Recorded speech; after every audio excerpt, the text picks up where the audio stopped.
ఈరోజు కోర్టు తీర్పు ఏదైతే ఉందో దాన్ని మేము స్వాగతిస్తూ ప్రెస్ మీట్ పెట్టడం జరిగింది. ఈ ప్రెస్ మీట్ను మేము చేయడం వెనుక కారణం ఏంటంటే, మేము ఇన్ని రోజుల సంది కొట్లాడుతుంటే మమ్మల్ని ఒక్కొక్కళ్ళని వీళ్ళు బీఆర్ఎస్ తొత్తులని, బీజేపీ తొత్తులని, పలానా తొత్తులని అన్నారు. మేము ఏ తొత్తులమో మా తోలు తీసేసినాక మీకు అర్థమైంది కదా.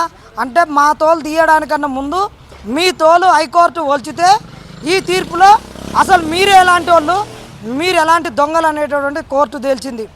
కోర్టుకు మేము ఎన్ని తప్పులు చేసిర్రు మీరు గ్రూప్ 1లో అని చెప్పినప్పుడు వీళ్ళు దొంగలు, వీళ్ళు ఎగ్జామ్స్ చక్కగా రాయక ఈరోజు గ్రూప్ 1ని క్యాన్సిల్ చేపిస్తారని మాట్లాడిన ఈ కాంగ్రెస్ ఈరోజు తలకాయ ఎక్కడ పెట్టుకుంటో రేవంత్ రెడ్డి అని అడుగుతున్నాం. ఎందుకు అడుగుతున్నాం అంటే, జల్పెన్తో రాయొద్దంటే రాపించినావు, 16 మంది ఎక్కువ వచ్చిర్రు. ఓఎంఆర్ షీట్లో ఆ రోజు ఎక్కువ వస్తేనే గ్రూప్ 1ను ఒకసారి రద్దుపరిచిర్రు. దాని తర్వాత మీరు పిఎంఎల్ లిస్ట్ ఇవ్వలేదు. దాని తర్వాత మీరు చేసినటువంటి తప్పులు అన్నీ ఇన్నినా మీరు నోటిఫికేషన్లో ఒక రివాల్యుయేషన్ లేదని 2 సార్లు 3 సార్లు దిద్దిచ్చిన వాటికి మార్కులు వేస్తేందుకు ఓఎంఆర్ షీట్లు లేకుండా మాన్యువల్గా వేసిర్రు. తెలుగు మీడియం అసలు ఇది ఒక మీడియమే కాదని చెప్పిర్రు. తెలుగు మీడియంకి తెలుగు అకాడమీ పుస్తకాల ప్రామాణికం కాదని చెప్పినటువంటి మీరు పేపర్ దిద్దడానికి బ్లూ ప్రింట్ లేదని చెప్పిర్రు. ఒకసారి మేము స్కేలింగ్ చేసినామన్నారు, ఒకసారి మేము యావరేజ్ చేసినామన్నారు, ఒకసారి ఏమో మోడరేషన్ చేసినామన్నారు. అసలు మీరు పెట్టుకున్న అడ్వకేట్లే ఒక్కొక్కసారి ఒక్కొక్కళ్ళ లెక్క మాట్లాడిరు. చెట్టు కింద పంచాయత్ చెప్పేటోడన్నా ఒక బుద్ధి తెచ్చుకొని చెప్తాడు. ఎందుకంటే ఊళ్ళోకి మాట తప్పిపోతే ఊళ్ళో ఉన్న వాళ్ళు ముఖాన తుప్పు నన్ను వస్తారనుకుంటారు. మీరు తెచ్చుకున్నటువంటి అడ్వకేట్లు ఒక్కొక్కళ్ళు ఏమేమి చదువుకున్నారు, వాళ్ళకి ఎన్ని పైసలు ఇచ్చిర్రు, మీ స్టాండింగ్ కౌన్సిల్ వాళ్ళకు సిగ్గు లేదా అని అడుగుతున్నాం. ఇలాంటి పరిస్థితులలో మీరు కోర్టులలో చెప్పిస్తే ఈరోజు గౌరవ న్యాయస్థానం ఏది న్యాయము ఏది అన్యాయము, ఈ పిల్లలు లేవనెత్తినటువంటి అంశాలు ఏంటి అని ఈరోజు గౌరవ న్యాయస్థానం అనేటటువంటిది అన్నిటిని పరిశీలించి రీఎవాల్యుయేషన్ చేయమన్నది, లేకుంటే రీమేన్ చేయమన్నది. ఏ ప్రక్రియ చేసినా నిన్నటి నుంచి ఇంకా 8 నెలల లోపల దీన్ని ముగించమని చెప్పింది. ఇంకొకటి చెప్తున్నాం, మేము ఈ ప్రక్రియ మొత్తం జరగడానికి మాకు సహకరించినటువంటి వాళ్ళు అందరూ సామాజిక ఉద్యమకారులకు, వివిధ రాజకీయ పార్టీ నాయకులకు అందరికీ కూడా మేము కృతజ్ఞతలు తెలియజేసుకున్నాం. ఇది ఒక చిన్న విజయం మాత్రమే, ఇంకా దీంతో ముగియలేదు. ఇంకా ఉద్యమం అనేటటువంటిది పోరాడాల్సింది ఇంకా చాలా ముంగట ఉన్నది. ఎందుకంటే అసలు కాంగ్రెస్ అంటేనే దళితులను కాపాడుతుంది, దళితులకు మేము రక్షణ కవచం అని చెప్పుకునేటటువంటి ఈ కాంగ్రెస్ జీవో 29 తెచ్చి ప్రిలిమ్స్ నుంచి మెయిన్స్కి వెళ్ళే క్రమంలో ఎస్సీ ఎస్టీ బీసీ మైనారిటీ బిడ్డల యొక్క కడుపు కొట్టినటువంటి ఈ కాంగ్రెస్ను బొంద పెట్టడమే మన దగ్గర ఉన్నటువంటి తక్షణ కర్తవ్యం. ఈ 29 జీవో ఏదైతే ఉందో దుర్మార్గపు జీవో, ఆ జీవో ఇంకా సుప్రీంకోర్టులో ఉంది, దాని గురించి కొట్లాడాలి. ఆ 29 జీవో మీద తీర్పు వచ్చినాకనే ఈ గ్రూప్ 1 మీద మీరు 8 నెలల్లో ముగించవలసినటువంటి ప్రక్రియకు మీరు నాంది పలకవలసిన అవసరం ఉంది. ఏది చేయకుండా మళ్ళా చేస్తే మళ్ళీ 5వ సారి అవుతుంది. పంచవర్ష ప్రణాళిక ఎట్టుంటుందో ఇది 5 సార్లు గ్రూప్ 1 5 మాక్ టెస్టులు రాసినట్టు ఉంటుంది. కాబట్టి ఇకనైనా బుద్ధి తెచ్చుకొని ఈ కాంగ్రెస్ ప్రభుత్వము టీజీపీఎస్సీ ఇద్దరు కూర్చొని ఈ ఇద్దరు తోడు దొంగలు ఇక తప్పులు చేయొద్దు, ఇక తప్పులు చేస్తే మనల్ని ఈ తెలంగాణ సమాజము అసలు గౌరవించదు, మనల్ని లెక్క చేయదు. నిరుద్యోగులైతే ఇప్పటికే మిమ్మల్ని ముస్సీలో వినాయకుడిని నిమజ్జనం చేసినట్టు చేయాలని నిశ్చయించుకున్నారు. కాబట్టి మీరు ఇద్దరు పక్కన కూర్చొని ఒక బుద్ధితోటి ఒక జ్ఞానంతో ఆలోచించాల్సిన అవసరం ఉంది. ఇంకా మా పోరాటం ఉంది కాబట్టి దీనికి సహకరించవలసిందిగా అన్ని ప్రతిపక్ష పార్టీలను కోరుతున్నాం.